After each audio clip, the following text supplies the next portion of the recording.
తమిళనాడులో DMK party డబ్బులు పంచింది, అన్నా డిఎంకే పార్టీ డబ్బులు పంచింది మాకు ఓట్లేయమని చెప్పి. మీరు వాళ్ళ దగ్గర తీసుకోండి, వీళ్ళ దగ్గర తీసుకోండి, కానీ మీ పిల్లలమైన మేము చెప్పినట్టు మీరు ఓటేయాలని చెప్పి ఆ పిల్లలు ఇద్దరి దగ్గర డబ్బులు తీసుకున్నారు. ఓటు మాత్రం నిజాయితీగా విజయ్ విజిల్ మీద వేసారు. దానివల్ల ఏమైంది? 200 స్థానాల్లో మొత్తం తమిళనాడులో ఉన్నటువంటి 200 స్థానాల్లో అన్నా డిఎంకే డబ్బులు పంచింది, కానీ 200 స్థానాల్లో విజయ్ పార్టీకి సంబంధించినటువంటి ఒక్క అభ్యర్థి కూడా ఒక్క అనా పైస పంచలే. మీకు విషయం తెలుసా? ఇది ఒక్క అనా పైస పంచలే. ఎక్కడైతే విజయ్ పార్టీలో ఉన్నటువంటి ఉత్సాహవంతులు ఆడో ఈడ పంచారో వాళ్ళు ఓడిపోయారు, ఎవరైతే డబ్బులు పంచలేదో వాళ్ళందరూ గెలిచారు. కారణం ఏంది అనంటే అక్కడ విజయ్ గెలిచిందంటే విజయ్ కాదు, అది మీది యూత్ జంజీ వల్లనే సాధ్యమైంది. మరి పక్క రాష్ట్రం తమిళనాడులో ఈ మార్పు వచ్చింది కదా, పక్క రాష్ట్రం తమిళనాడులో మార్పు వచ్చింది. అక్కడున్న జంజీయే ఇక్కడున్నారు, అక్కడున్న ఇన్స్టాగ్రామే ఇక్కడుంది. అక్కడికంటే ఎక్కువ తెలివి కల పిల్లలు మన వరంగల్లో ఉన్నారు. మరి ఇటువంటి టైంలో మన పాత్ర ఏంది? మజాక్లో సెల్ ఫోన్ చేతిలో పట్టుకొని ప్రభుత్వాన్ని మార్చేసిరు. అక్కడ ఊకెప్పుడు సెల్ ఫోన్ చూస్తున్నారా భయ్ అని అంటా ఉంటారు. ఇప్పుడు కాలంలో ఇప్పుడు పిల్లగానికి సెల్ ఫోన్ ఇస్తే తప్ప వాడు అన్నం తినే పరిస్థితి సహజంగా మీ ఇళ్ళల్లో కూడా ఉంటుంది అనుకుంటా. ఫోన్ అప్పుడు మా కాలంలో ఏముందంటే పిల్లగాడు అన్నం తినకపోతే అమ్మ సంకలు ఎత్తుకొని పోయి అగ చూడు చందమామ చూడు బేట, చందమామని చూడు అని అంటుండే, చందమామని చూడు అంటుండే. పడుకోకపోతే బూచోడు వస్తాడు పడుకో అంటుండే, వాళ్ళు వస్తారు ఎత్తుకపోతారు బిడ్డ అంటుండే. ఇప్పుడు అన్నం తినకపోతే సెల్ ఫోన్ చేతికిస్తే వాడు చూసుకుంటూ ఉంటాడు, మనం ముద్దలు పెడుతుండాలి. అంటే కాలం ఎంత మారిపోయిందో చూడండి. కాలం మారిపోయింది. టెక్నాలజీ ప్రపంచమంతా చాలా చిన్నగా అయిపోయింది. ఇప్పుడు టెక్నాలజీ ద్వారా ప్రపంచమంతా చాలా చిన్నగా అయిపోయింది. ఇప్పటిదాకా చూసినారు కదా, చాలా అద్భుతంగా మీకు ఎక్స్ప్లెయిన్ చేసినాడు ప్రపంచంలో మన సమస్యలు ఎంత పాటివి ఎంత చిన్నవి అనేటువంటి. మరి సమస్యలు లేవా? ఎవరికి సమస్యలు లేవా? ఉన్నాయి కదా. మరి సమస్యలకు పరిష్కారం ఎక్కడుంది? మన దేశంలో మన రాష్ట్రంలో సమస్యలకు పరిష్కారం ఎక్కడుంటది? రాజకీయాల్లో ఉంటుంది పరిష్కారం. పరిష్కారం రాజకీయాల్లో ఉంటుంది. ఇవాళ మీరు చాలా మంది పిల్లలు స్కాలర్షిప్లు రాక, ఫీజు రియంబర్స్మెంట్ రాక ఇబ్బంది పడతా ఉన్నారా? పడుతున్నారా? స్కాలర్షిప్లు ఫీజు రియంబర్స్మెంట్లతో ఇబ్బంది పడుతున్న పిల్లలు చేయలేవట్టండి ఒకసారి చూద్దాం. ఇంతమంది ఇబ్బంది పడుతున్నారు కదా, ఒకసారి చేయలేపట్టండి. ఒక డాక్టర్ సాబ్ చూపిస్తా, చేయలేపట్టండి. డాక్టర్ సాబ్ ఒకసారి చూడండి. ఆయన లెఫ్టినెంట్ కల్నల్ డాక్టర్ భిక్షపతి గారు, ఆయన ఆర్మీ రిటైర్డ్ ఆఫీసర్. తన ప్రభుత్వ ఉద్యోగానికి రాజీనామా చేసి ఈ ఉద్యమంలో ఈ జెన్జీ మూవ్మెంట్ లోకి వచ్చినటువంటి బిడ్డ. ఆయన మీకోసమే వచ్చిండు.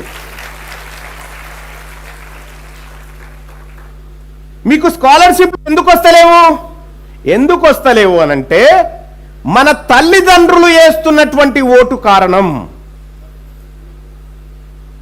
మనము పిల్లలము ఇప్పుడు తల్లిదండ్రుల కంటే ఎక్కువ ఆలోచిస్తా ఉన్నాము. మనము మన తల్లిదండ్రుల ఓటును సరైన మార్గంలోకి తీసుకొస్తే స్కాలర్షిప్ వచ్చి మీ వాకిట్లో నిలబడుతుంది. ఎట్లా సాధ్యమవుతుంది అంటే మొత్తం తెలంగాణ రాష్ట్రంలో, భారతదేశంలోనే తెలంగాణ రాష్ట్రం చదువు కోసం అత్యంత తక్కువగా ఖర్చు పెడుతున్న రాష్ట్రం. ఏ రాష్ట్రం? ఓన్లీ తెలంగాణ చదువుకు చాలా తక్కువగా ఖర్చు పెడతా ఉన్నటువంటి రాష్ట్రం. మరి ఉచిత పథకాలకు ఎక్కువ ఖర్చు పెడుతుంది ఎందుకు ప్రభుత్వం? ఉచిత పథకాలకు ఎందుకు పెడుతుందంటే మీ అమ్మా నాన్నల ఓట్లు కావాలి కాబట్టి, మీ జీవితం వద్దు కాబట్టి, మీ జీవితానికి ప్రభుత్వానికి సంబంధం లేకుంటుంది. అందుకోసం మీ స్కాలర్షిప్లు ఇస్తలేరు.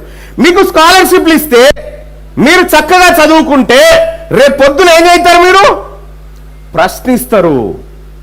మీకు నాలెడ్జ్ వస్తే మీరు ప్రశ్నిస్తారు, మీరు గల్లాపడతారు. తమిళనాడులో ఉన్నటువంటి యూత్ అంతా ఏం చేసిందంటే వాళ్ళ అమ్మ నాయన ద్వారా ఓటు మార్పిచ్చి విజయ్కి వేయించారు కదా. మొన్న బడ్జెట్ పెట్టిండు విజయ్. భారతదేశంలో అత్యధికంగా విద్య కోసం ఖర్చు పెడుతున్న రాష్ట్రాల జాబితాల్లోకి ఒక్క దెబ్బకు విజయ్ సంతకం తీసుకొచ్చి పెట్టేసిండాడ.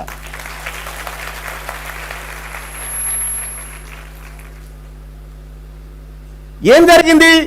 పిల్లల్లో వచ్చినటువంటి మార్పు అక్కడ 9.5%, తమిళనాడులో 9.5% ఎడ్యుకేషన్ బడ్జెట్ ను అక్కడ పెట్టిండు విజయ్. ఒకవేళ విజయ్ రాకుండా మీ తల్లిదండ్రులు డబ్బులు తీసుకున్నటువంటి పార్టీకే ఓటేస్తే వచ్చేది అక్కడ? సాధ్యం కాదు కదా. మరి ఇక్కడ ప్రజలకు ఏం కావాలి? సపోజ్ మీ అమ్మా నాన్న కష్టపడి పనిచేస్తూ ఉన్నారు, డబ్బులు సంపాదిస్తూ ఉన్నారు. సంపాదించిన డబ్బులో కనీసం 40% డబ్బు మీ చదువుల కోసం ఖర్చు పెట్టాల్సినటువంటి పరిస్థితి వస్తూ ఉంది. ఫీజులు వచ్చిన ప్రతిసారి అమ్మని నాన్నని అడుగుతూ ఉంటే చాలా బాధ అనిపిస్తూ ఉంటుంది, అవునా? ఒకవేళ స్కాలర్షిప్లే కనుక కరెక్ట్గా వచ్చినంటే వీళ్ళని అడగాల్సిన అవసరం ఉండకపోయేది కదా. మరి స్కాలర్షిప్ రాకపోవడానికి కారణం ఏంది అనంటే మన అమ్మ నాన్న ఓటు మాత్రమే కారణం. ఇవాళ తీన్మార్ మల్లన్నగా నేను మీ ముందున్నా. నేను కూడా ఒకప్పుడు మీలాగానే మీతో పాటే కూర్చున్నటువంటి వ్యక్తిని. ఇదే కాజీపేట రైల్వే స్టేషన్ ఉంది కదా, ఈ కాజీపేట రైల్వే స్టేషన్లో నేను టీ అమ్ముకుంటూ బతికిన కొన్ని రోజులు. ఇదే కాజీపేట రైల్వే స్టేషన్లో హౌరా ఎక్స్ప్రెస్ నుంచి సికింద్రాబాద్ నుంచి ఇక్కడి వరకు వచ్చి నేను టీ అమ్ముకుంటూ బతికిన. ఆ రైల్వే స్టేషన్ ముంగట చిన్న స్టేడియం ఉంటుంది, మీరు ఎప్పుడైనా చూసిరేమో. ఇక్కడ హౌరా ఎక్స్ప్రెస్ దిగిన తర్వాత మధ్యాహ్నం 3 గంటలకు మళ్ళీ ఇంకో హౌరా హైదరాబాద్ పోయేది, మళ్ళీ ఆ బండిలో పోయేటోని. అప్పటిదాకా ఆ స్టేడియంలో మెట్ల మీద పడుకుంటోని అక్కడ ఆడుకుంటోళ్ళు చాలామంది చూసేవాళ్ళు. ఒకరోజు ఓ పోలీస్ ఆయన వచ్చి, కాజీపేట పోలీసు వాళ్ళు ఎందుకో వాళ్ళకి వచ్చి మా అందరిని విపరీతంగా కొట్టిరు. ఎందుకు కొట్టిరో తెలియదు. ఇవాళ ఆ రోజు అది, ఈ రోజు నేను అదే కాజీపేటలో ఉన్నటువంటి రైల్వే స్టేషన్ ముంగట నేను జెండా ఎగిరేస్తుంటే అదే పోలీస్ ఆయన వచ్చి నాకు సెల్యూట్ కొట్టిపోయిండు. కారణం ఏందంటే నాకాడ పొలిటికల్ పవర్ ఉంది, నాకాడ పవర్ ఉంది కాబట్టి అది సాధ్యపడ్డది. ఇక్కడ యూత్ను కూడా నేను అడుగుతా ఉన్నా, ఎస్ మన అమ్మా నాన్న గనుక పర్ఫెక్ట్గా రాజకీయాలు అర్థం చేయించాల్సిన బాధ్యత ఎవరిది? మనదే. మీకో విషయం తెలుసా? మీరు స్కూళ్ళల్లో, గవర్నమెంట్ స్కూళ్ళల్లో చదువుకున్నటువంటి పిల్లలు ఎవరైనా ఉన్నారా? గవర్నమెంట్ స్కూళ్ళల్లో చదువుకున్న పిల్లలు వాళ్ళు తక్కువ ఉన్నారు కూడా, ఉన్నారు. ఓకే, గవర్నమెంట్ స్కూళ్ళల్లో చదువుకున్నటువంటి పిల్లలారా మీకు బాగా ఎక్కువ తెలిసి ఉంటుంది. ఇప్పటిదాకా నాదొక వీడియో చూసారు కదా, నా ఆఫీస్ మీద దాడి చేశారు కదా, నా మీద హత్యాయత్నం చేశారు కదా. ఎందుకు చేసిరు తెలుసా? ఎందుకు చేసిరంటే గవర్నమెంట్ స్కూళ్ళలో చదువుకుంటున్నటువంటి పిల్లలకు శానిటరీ ప్యాడ్ కిట్స్ ఇస్తుండే. తెలుసా మీకు? శానిటరీ కిట్స్ ఇస్తుండే. ఆ కిట్స్ కోసం తెలంగాణ రాష్ట్రంలో 74 కోట్ల రూపాయలు దానికోసం బడ్జెట్ పెట్టిరు. అమ్మాయిల కోసం శానిటరీ ప్యాడ్ కిట్ల కోసం 74 కోట్ల రూపాయలు కేటాయిస్తే అందులోంచి 70 కోట్ల రూపాయలు దొంగతనంగా ఎత్తుకపోయి తిన్నారు. నేను అది క్వశ్చన్ చేసిన, మా ఆడబిడ్డల డబ్బు, శానిటరీ ప్యాడ్ల డబ్బు ఎత్తుకపోయి అన్నందుకు నా మీద హత్యాయత్నం జరిగింది. మరి నేను ఇక్కడ ఉన్నటువంటి చాలామంది విద్యార్థులను అడుగుతా ఉన్నా, తీన్మార్ మల్లన్న గెలిచిన తర్వాత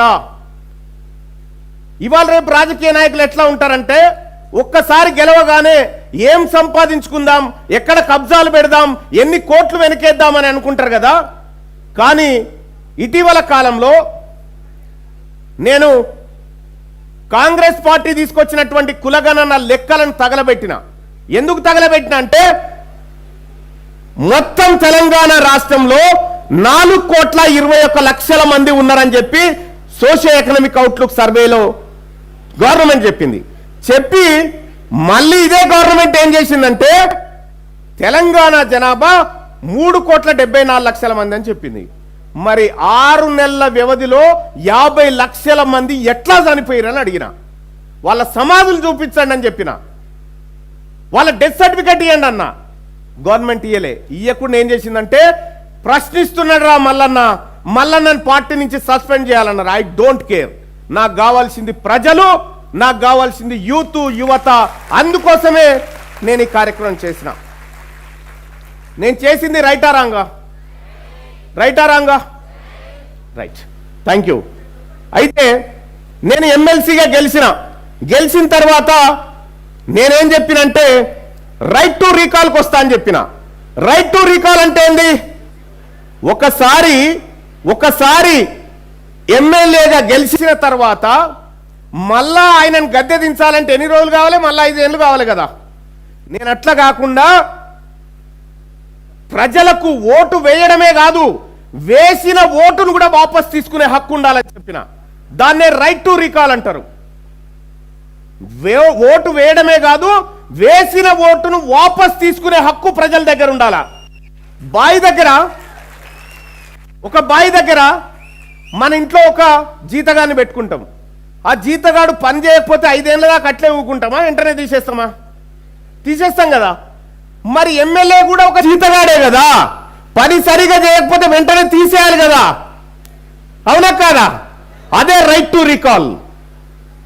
రేపు తెలంగాణ రాష్ట్రంలో తెలంగాణ రాజ్యాధికార పార్టీ మీ అందరి ప్రేమతో అధికారంలోకి వస్తే ఫస్ట్ రాజకీయ నాయకుల జుట్లను తీసుకొచ్చి మీ చేతుల్లో పెడతా. అప్పుడు ఏమైతుంది? భయం స్టార్ట్ అవుతుంది. ఎవరికి? అమ్మా వీళ్ళు ఓటు వాపస్ తీసుకుంటారేమో, నా పదవి వెళ్ళిపోతుందేమో, నా పదవి పోతుందేమో అనే భయం రాజకీయ నాయకులకు వస్తుంది. అది కాదు, ఇంకా ఏం చేస్తా అంటే ప్రతి సర్పంచ్ కొడుకు, ప్రతి ఎంపీటీసీ కొడుకు, ప్రతి గవర్నమెంట్ ఉద్యోగి కొడుకు వాళ్ళ పిల్లల్ని సర్కారు బడులలోనే చదివిపించేటువంటి చట్టం తీసుకొస్తాం. ప్రతి విద్యార్థికి 1వ తరగతి నుంచి పీజీ వరకు ఒక్క పైసా కూడా ఖర్చు లేకుండా ఫ్రీగా క్వాలిటీ ఎడ్యుకేషన్ ఇస్తాం. ఒక్క పైసా కూడా ఖర్చు లేకుండా. ఇదే కాదు, ఈ రాష్ట్రంలో ఉన్నటువంటి ప్రతి శరీరానికి క్వాలిటీ వైద్యం కార్పొరేట్ లెవెల్. ఇప్పుడు ఏదన్నా హాస్పిటల్ పోయినామనుకో, లక్షల రూపాయలు ఖర్చు అయితే కదా, రేపు మన ప్రభుత్వం వస్తే ఒక్క అనా పైసా ఖర్చు లేకుండా ఫ్రీగా కార్పొరేట్ వైద్యాన్ని అందించడానికి మనం ముందుకు వస్తా ఉన్నాం. మనకున్నటువంటి తేడా ఏంటంటే వాళ్ళేమో మీ అమ్మా నాన్నకు ఉచిత పథకాలు, మీ కంట్రోల్ బియ్యం ఇస్తామని చెప్తున్నారు. మీకేం చెప్తా ఉన్నారంటే కంట్రోల్ బియ్యం ఇస్తామని చెప్తా ఉన్నారు మీ అమ్మా నాన్నకు. నేను క్వాలిటీ ఎడ్యుకేషన్ ఇస్తా అని చెప్తా ఉన్నా. ఏది కావాలో చెప్పండి, ఏది కావాలి? ఇవాళ 3,50,000 కోట్ల రూపాయల బడ్జెట్, 3,50,000 కోట్ల రూపాయల బడ్జెట్లో చదువు కోసం కేవలం 7%. చదువు ఎంత విలువైంది? చదువు చాలా విలువైంది. ఆ చదువును రేపొద్దుగల తెలంగాణ రాజ్యాధికార పార్టీ అధికారంలోకి వచ్చి మీ అందరి ఆశీస్సులతో వస్తే చదువుకే 20% బడ్జెట్ పెట్టాలనుకుంటున్నాం. ఓన్లీ చదువు